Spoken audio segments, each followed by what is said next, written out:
frères le Christ, bonjour et bienvenue à cette méditation en ce samedi après les cendres. Jésus continue aujourd'hui à enseigner et la parole de Dieu nous présente Jésus qui enseigne encore en disant « Je ne suis pas venu pour les bien portants, mais pour ceux qui sont malades. Je suis venu pour les malades. » Je suis venu appeler donc ceux qui ne sont pas parfaits, ceux qui ont besoin de faire un cheminement. Le temps de Pâques, en fait, n'est pas le temps de... le carême n'est pas un événement, c'est un processus. C'est un processus. Et il faut sortir donc de cela. Mais je voudrais aujourd'hui m'apaisanter davantage sur la première lecture. La première lecture du livre d'Isaïe au chapitre 58, où en effet, il y a une expression très belle.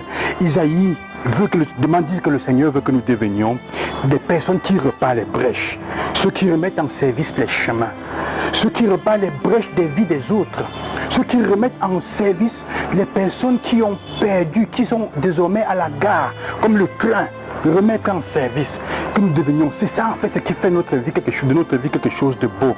Alors il dit, c'est le passage qui donne naissance au chant. Si tu dénoues les liens de servitude, si tu libères ton peuple enchaîné, la nuit de ton chemin sera lumière de midi.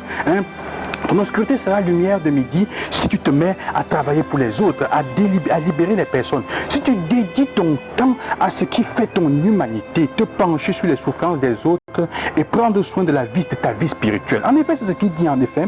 Il dit, mon ami, fais attention.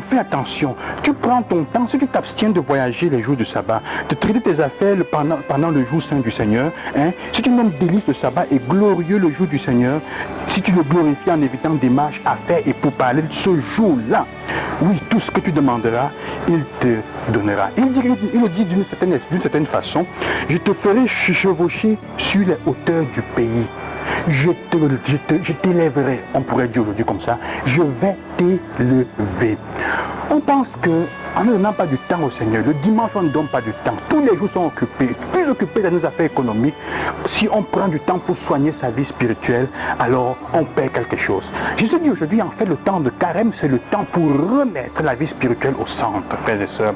C'est le temps pour lui donner sa place comme point central, comme tournant, comme centre de gravité de tout ce que nous sommes en train de faire. Si tu redonnes à ta vie spirituelle, si tu veux que ta vie commence à fonctionner, si tu veux que ta vie trouve un sens, qu'elle reprenne sa place, comment dire, son goût et le goût de la vie, il faut que tu donnes une place, de la spiritualité à ta vie. Que tu retrouves la spiritualité. Et comme chrétien, c'est important. Ça veut dire mettre Dieu au centre et mettre les valeurs de la vie chrétienne au centre.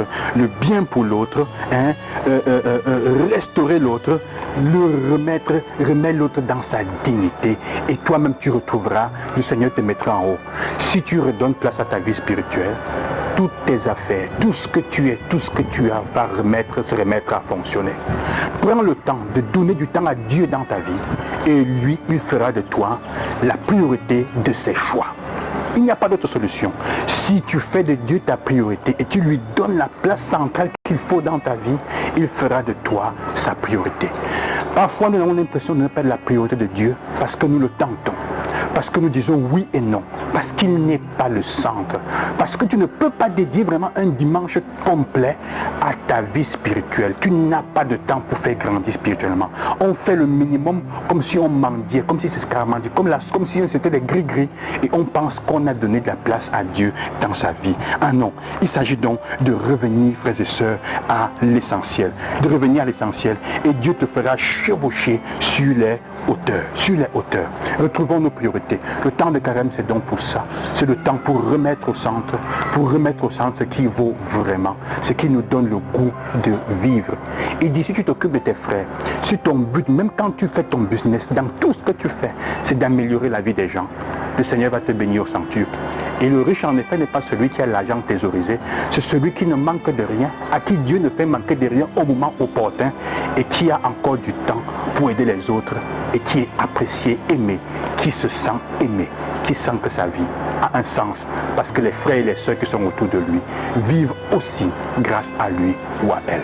Que le Seigneur vous donne la grâce durant ce temps de carême de remettre les pendules à l'heure et de le remettre au centre de votre vie.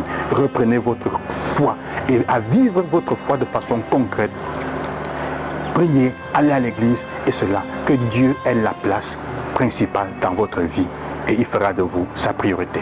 À demain, bonne semaine et bonne continuation.